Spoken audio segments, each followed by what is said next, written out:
తెలుగు ప్రజల ఆరాధ్య దైవం, ప్రాతస్మరణీయుడు అవును. శ్రీ నందమూరి తారక రామారావు గారి జీవితంలో మీది ఒక అభిన్నమైన అంగం. అవును. ఆయనతో కలిసి మీ లైఫ్ ట్రావెల్ చేసిన పద్ధతి అమోఘం. అవునండి. అంత గొప్ప వ్యక్తి సాన్నిహిత్యం, అంత గొప్ప వ్యక్తి ప్రేమ పొందిన మీరు తొలిసారి అన్నగారిని ఎప్పుడు కలిశారు? ఆ విశేషం మాతో పంచుకోండి సార్ ప్లీజ్. రామారావు గారితో కలిసి పని చేయటం అనేది పూర్వజన్మలో చేసుకున్న సుకృతం అండి. లేకపోతే ఆయనతో కలవటం చాలా కష్టం. నేను స్టేజ్ ఆర్టిస్ట్ని. దాదాపు ఒక 100 నాటికలు కానీ నాటకాలు కానీ వేశాను ఎప్పటి నుంచో. అందుకనే నా చదువు గుంటనాగిపోయింది. చదువుకొని ఇచ్చేవాళ్ళు కాదు. రిహార్సల్స్ అన్ని రూమ్లోంచి లాక్కెళ్ళిపోయేవాళ్ళు. ఎస్ఎల్సి డెమ్కా వేసాం, ఓకే, మళ్ళీ ఎస్ఎల్సి పూర్తి చేశా, పియూసీలో చేరాం. చదవని వల్ల బందర్ హిందూ కాలేజీలో చదువుతా అంటే అక్కడి నుంచి రిహార్సల్స్ లాక్కెళ్ళిపోయేవాళ్ళు. రోజు ఎక్కడో సాడు ఒక నాటకం, ఇక్కడ కాదు మనం విజయవాడలో వేద్దాం, ఇక్కడ కాదు హైదరాబాద్లో వేద్దాం అని చెప్పి తీసుకెళ్ళిపోయేవాళ్ళు రోజు రిహార్సల్. నేనే హీరోని. ఒడ్డు పొడుగు ఉండేవాళ్ళమేమో, దాంతో హీరో అనేవాళ్ళు. సరే హీరో. నేను అదేగాక హీరో చేసేవాడిని, సపోర్టింగ్ ఆర్టిస్ట్ చేసేవాడిని. కీర్తి స్టేషన్లో నేను మురారి వేశాను, అటు తిరిగి జమీందారు వేశాను. అది బెస్ట్ యాక్టర్ వచ్చింది, ఇది బెస్ట్ యాక్టర్ వచ్చింది నాకు. ఓకే, అటువంటి అలా ఉండేదన్నమాట. ఓకే. ఈ నాటకాలకు అంకితంతో చదువు సంకలం అయిపోయింది. సరే అట్టాగా మళ్ళీ పియూసీ పూర్తి చేశా. చదువు మీద ఇంట్రెస్ట్ ఉండేది, బట్ చదువుకోవడానికి టైం ఉండేది కాదు. వాళ్ళే వచ్చి ప్యాంట్ వేసి షర్ట్ వేసి పదా అని చెప్పి రిహార్సల్ తోసిపోయేవాళ్ళు. బీఎస్సీలో చేరాను. చదువు సాగట్లా అర్థమైపోయింది నాకు. అప్పటికే దాదాపు ఒక 100 నాటకాలు అయిపోయినాయి. అప్పుడు నాకు 21వ 22వ సంవత్సరం సర్కార్ ఎక్స్ప్రెస్ ఎక్కేశాను. మన ఆంధ్ర నుంచి ఎవరు సినిమాల్లోకి వెళ్ళాలన్నా మద్రాస్ సర్కార్ ఎక్స్ప్రెస్ ఎక్కాల్సిందే. సర్కార్ ఎక్స్ప్రెస్ ఎక్కి సెంటర్లో దిగినాక తెలుస్తుంది అసలు ఎక్కడున్నాం, మనం ఏం చేస్తున్నాం అని. మద్రాసులో దిగినాక తెలిసింది అసలు సినిమా అంటే ఏంటి. సినిమా అంటే ఒక పెద్ద సముద్రం అంత లోతు ఉంటుందండి. ఎవరిని కలవటానికి ఛాన్స్ ఉండవు. వాహిని స్టూడియోకి వెళ్తే బయట వాచ్మెన్ బయటకి తోసేస్తాడు, రానివాడు లోపలికి. కారులో వెళ్ళే వాళ్ళని చూసి రామారావు వెళ్తున్నారు, జమిన్ వెళ్తారు, సావిత్రి గారు వెళ్తాను అని అరవాల్సిందే తప్ప ఎంట్రీ లేదు అసలు. ఓకే, అంత స్ట్రిక్ట్గా ఉండేది, అంత డిసిప్లిన్ ఉండేది. సరే ఏం చేయాలి, రామారావుని కలవాలని. మీరు ఎలా కలిశారు అని అడిగారు కదా, దాని గురించి చెప్తున్నాను నేను. రామారావు గారికి ప్రొద్దున్నే ఆయన ఎప్పుడో 3:30కే లేస్తాం అలవాటు. లేచి ఎక్సర్సైజ్ చేసుకుని మేకప్ వేసేసుకుని భోజనం కూడా చేసి 4:30కి. ఎందుకు 4:30కి చేస్తాడో తర్వాత చెప్తాను మీకు. 5 o'clockకి వచ్చి ఆ రూమ్లో కూర్చుంటే బజుల్లా రోడ్ హౌస్లో 5-6 బస్సులు వచ్చి టూరిస్ట్ బస్సులు. వాళ్ళంతా దిగి వెళ్ళి ఆయన కాళ్ళకి దండం పెట్టి కొబ్బరికాయలు కొట్టి హారతి ఇచ్చి వాళ్ళ యాత్ర సఫలీకృతం అయిందనే ఆనందంతో వెళ్ళిపోయాడు. అప్పుడు వాళ్ళందరినీ అడిగేవాడు ఆయన, ఏమండి ఎక్కడి నుంచి వస్తున్నారు, ఏ ఊరు, ఎక్కడెక్కడికి వెళ్ళారు. మహాప్రభు తిరుపతి వెళ్ళాం, వెంకటేశ్వర స్వామిని చూసాం, ఇక్కడికి వచ్చాం, మిమ్మల్ని చూసాం, మా యాత్ర పరిపూర్తి అయింది, ఇక ఇళ్ళకి వెళ్ళిపోతున్నాం అని చెప్పి దండాలు పెట్టేవాళ్ళు. అది నాకు తెలిసింది, ఈయన ప్రొద్దున వెళితే కలవచ్చు, లేకపోతే కలవటానికి ఛాన్స్ లేదు. పెద్ద పహిల్వాన్లు ఉండేవాళ్ళు ఆయన ఇంటి గైడ్ బయట, లోపలికి రానిచ్చేవాళ్ళు కదా. సరే నేను వాళ్ళతో పాటు వెళ్ళా, టూరిస్టులతో పాటు వెళ్ళిపోయి చూశాను, దండం పెట్టాను. వస్తాం మేమని చెప్పి బయలుదేరి వెళ్ళిపోయారు. అందరూ వెళ్ళిపోయారు, నేను మాత్రం మిగిలా. చూశాడు ఆయన, ఎవరు నుంచున్నారు పిలవండి అంటే వెళ్ళాను నేను. ఏమయ్యా ఎవరు నువ్వు, ఏమిటంటే నేను ఇలా ఆర్టిస్ట్ని, సినిమాలో వేషాలు వేద్దామని వచ్చాను. అందుకని పెద్దగా నవ్వాడు ఆయన. సినిమాలో వేషం అంటే ఈజీ అనుకున్నావా, వచ్చేసావు, ఏం చేస్తున్నావు, ఇలా బీఎస్సీ డిస్కంటిన్యూ చేసి వచ్చాను, వెళ్ళి శుభ్రంగా చదువుకుని తర్వాత ఎప్పుడైనా కనపడన్నా.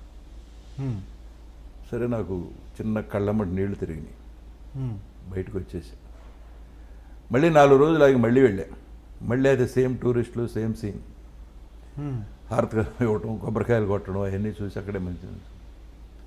సరే అందరూ వెళ్ళిపోతున్నారు, వెళ్ళిపోయేటప్పుడు నా యాంక చూశాడు. ఏంటి ఆయనకి ఎంత మెమరీ అంటే, ఒకసారి చూశాడంటే అసలు మర్చిపోడు ఎవరిని. ఓకే, ఏమిటయా మళ్ళీ వచ్చావు, నేను వెళ్ళిపోమన్నాను కదా, చదువుకోమన్నాను కదా అన్నాడు. నేను అనుకోకుండా లేదన్నయ్య ఇక వచ్చేసాను నేను, మళ్ళీ వెనక్కి వెళ్ళటం అంటూ జరగదు, వెళ్ళలేను సినిమాలో యాక్ట్ చేయకుండా అనేదానికి నువ్వు ఎక్కడో మొండి వెళ్ళలాగా ఉన్నావే అని. అప్పుడు కథానాయకుడు సినిమా జరుగుతుంది.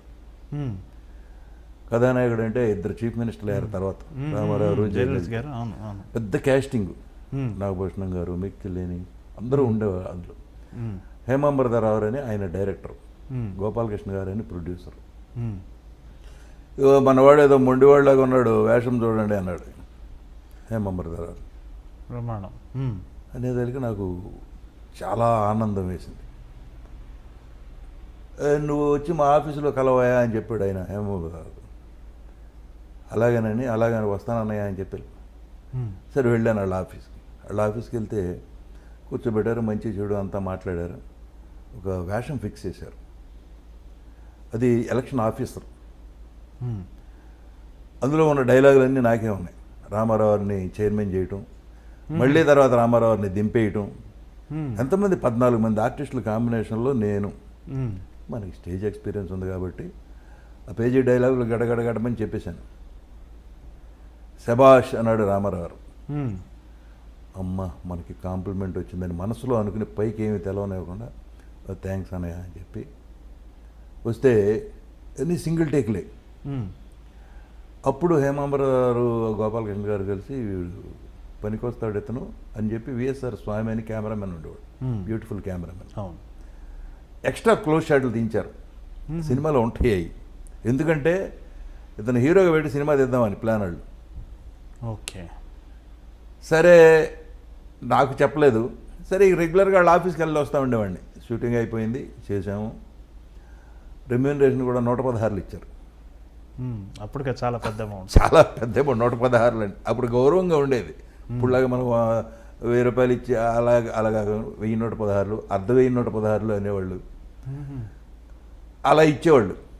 సరే తీసుకుని వెళ్ళిపోయాను. వెళ్ళిపోయిన తర్వాత ఒక చెప్పారు మంచి రోజు చూసి, నిన్ను హీరోగా పెట్టి సినిమా తీద్దాం అనుకుంటున్నావా అని చెప్పి ఒక డ్యాన్సరు, ఆవిడ పేరు కూడా గుర్తులేదు, మర్చిపోయాను. రిహార్సల్ చేయించారు ఒక 4 రోజులు మా ఇద్దరితో. కొత్త ఇప్పుడు డ్యాన్స్ రిహార్సల్స్ అంటే కొత్త. నాటకాల్లో అయితే దున్నేస్తాం, ఏది చెప్పినా కూడా ముందే స్క్రిప్ట్ అంతా మనకు నోటికి వచ్చేస్తుంది కాబట్టి ఇష్టం వచ్చినట్టు ఆడుకోవచ్చు. సినిమాలో కుదరదు. ఆ కొంచెం ఫ్రేమ్లోనే అంతా యాక్ట్ చేయాలి. అవును అవును, అక్కడే ఎక్స్ప్రెషన్ చూపించాలి, నీలో ఏముందో అక్కడే చూపించాలి. అన్ని బాధలు ఉన్నాయి. సరే ఆ తర్వాత రెగ్యులర్గా రామారావు షూటింగ్కి వెళ్ళేవాడిని నేను. ఈ ట్రైనింగ్ తీసుకోవటం కన్నానండి చూసి నేర్చుకోవటం చాలా ఉంది. ఒక ఆర్టిస్టు యాక్ట్ చేస్తా అంటే చూసి నేర్చుకోవడం అనేది అద్భుతం. బోల్డ్ నేర్చుకోవచ్చు. అవును, ఎవరి దగ్గరికన్నా వెళ్ళి ట్రైనింగ్ డైలాగ్ ఎలా చెప్పాలి నేర్చుకుని అది దానివల్ల బాణం వేయటం, అది ఏమి గాల్లో బాణమే, అది మనకి పెద్ద ఉపయోగం ఉండదు.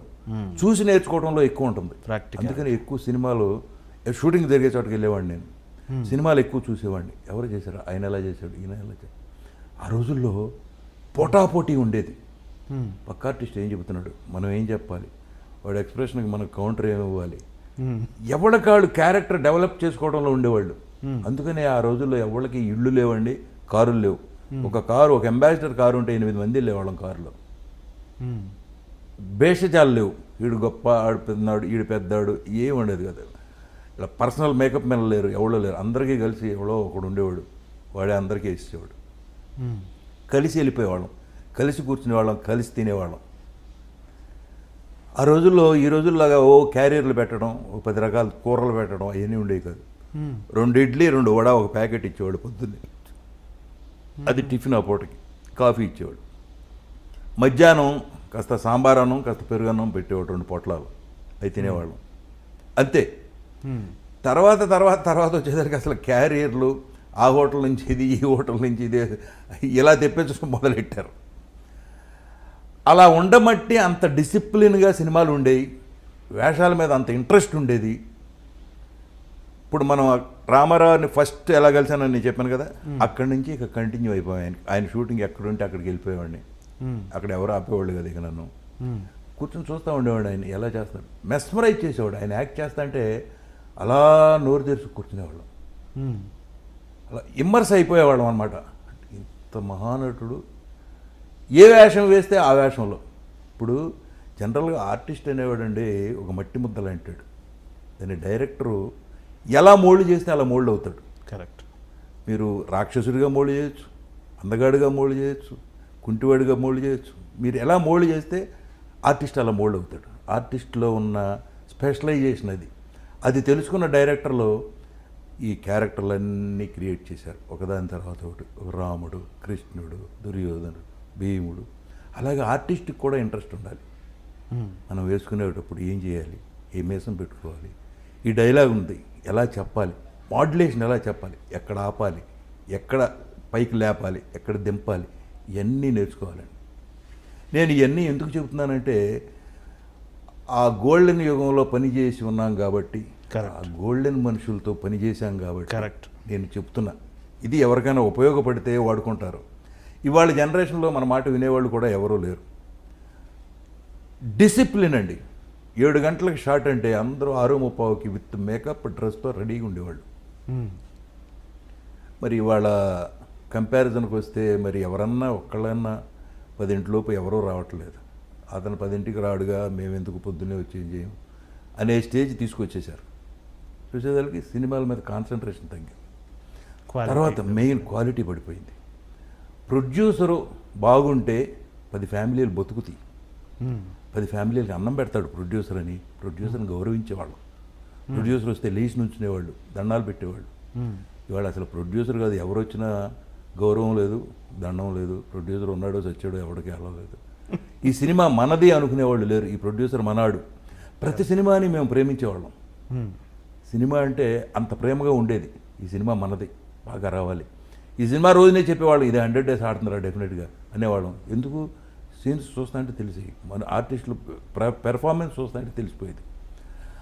అందుకే మీకు హేమాహేమీలైన ఆర్టిస్టులు వచ్చారు. ఆ రోజులో డబ్బు పిచ్చలేదు, పెర్ఫార్మెన్స్ కొట్టాలి. ఇది నాగేశ్వరరావుని ఎలా కొట్టాలి, రామారావుని ఎలా కొట్టాలి, ఇద్దరు కలిసి చేసేటప్పుడు ఎలా కొట్టాలి, అతను మించి పేరు మనకు రావాలి అని ఎవరికాళ్ళు తాపత్రయపడేవాళ్ళు. ఒక సావిత్రి గారు యాక్ట్ చేస్తుందంటే, ఒక శివాజీ గణేశన్ గారు ఉన్నా, రామారావు గారు ఉన్నా, నాగేశ్వరరావు ఉన్నా ఒకటికి పోసేవాళ్ళు. ఎందుకంటే ఎక్కడ ఏ ఎక్స్ప్రెషన్తో కొడుతుందో తెలియదు. నవ్వుతానే అన్ని రకాలుగా కొడుతుంది ఎక్స్ప్రెషన్. దాంతో ఎంత డైలాగ్ చెప్పినా కూడా తేలిపోతుంది. సో ఆవిడని తట్టుకోవాలంటే ఇక్కడ ఎంత పెర్ఫార్మెన్స్ ఉండాలి. దానికోసమని 10 రోజుల ముందు స్క్రిప్ట్ ఇంటికి వచ్చేది. వస్తే ఎవరికాళ్ళు వాళ్ళు డైలాగ్ చూసుకుని, ఎదురు డైలాగ్ ఏముందని ఇంప్రవైజేషన్ చేసుకుని, ఏది చేస్తే బెటర్మెంట్ నిలబడతాం మనం అని ఆలోచించేవాళ్ళు. ఇవాళ అసలు సెట్లోకి వచ్చి సీన్ ఏంటి అని అడిగేవాడే లేడు. నేను చూస్తున్నాను ఇప్పటికీ కంపారిజన్లో సీన్ ఏంటండి అని అడిగేవాడు లేడు. అడిగినా కూడా చెప్పే డైరెక్టర్ లేడు. అలా అయిపోయింది. సో దాంతో ఏమైంది, మీకు పెర్ఫార్మెన్స్ పోయింది, క్వాలిటీ పోయింది. ఏం తీయాలి, ఏం చేయాలి, ఇతనికి తెలవదు, వాళ్ళకి తెలవదు. పైగా భాష రాని వాళ్ళు ఎక్కువ వచ్చారు. ఆ రోజుల్లో ఈ డబ్బింగులు కూడా లేవండి. ఓన్లీ డైరెక్ట్ మనం ఏం మాట్లాడుతున్నామో థియేటర్లో అదే ట్రాక్. అవుట్డోర్లో తీసింది మాత్రం డబ్బింగ్ చేసేవాళ్ళు. అవుట్డోర్ తర్వాత వచ్చింది. అసలు ముందు అవుట్డోర్ లేదు. పొలాలు ఉన్నా కూడా సెట్ వేసేవాళ్ళు వాహిని స్టూడియోలో. ఫారెస్ట్ ఉన్నా సెట్ వేసేవాళ్ళు. తర్వాత ఈ మిచ్చిల్ కెమెరాలు ఇవన్నీ రాలా, యారీ ఇవన్నీ రాలా, మిచ్చిల్ ఒకటే ఉండేది. ఆ మిచ్చిల్తో ఏంటంటే పెద్ద బండలాగా ఉండేది అది. మీరు ఏం మాట్లాడినా డైరెక్ట్ రికార్డింగ్ అనమాట. ఎవరో అసలు పిన్ డ్రాప్ సైలెన్స్, పిన్ పడినా కూడా వినపడే శబ్దం ఉండేది కదా సౌండ్ ఇంజనీర్లు. ఇప్పుడు ఈ సోకాళ్ళు మన ఇవాళ పెద్ద డైరెక్టర్లు ఉన్నారు, విశ్వనాథ్ గారు, వీళ్ళంతా కూడా సౌండ్ ఇంజనీర్లు. ఆ రోజుల్లో వాళ్ళే రికార్డ్ చేసేవాళ్ళు. సైలెన్స్ అంటే సైలెన్స్ అంతే, ఎవరో మాట్లాడతాను వీళ్ళు. అక్కడ పర్ఫెక్ట్గా డైలాగ్ బాగా పోతే 1 more take. అందుకే పర్ఫెక్ట్ తెలుగు వచ్చు ఆర్టిస్టులు ఉండేవాళ్ళు. డిక్షన్ బాగుండేది. తర్వాత క్యారెక్టర్కి తగ్గ ఆర్టిస్టులు ఎన్నుకునేవాళ్ళు. అందుకే మంచి పర్సనాలిటీలు ఉండే ఆ రోజుల్లో.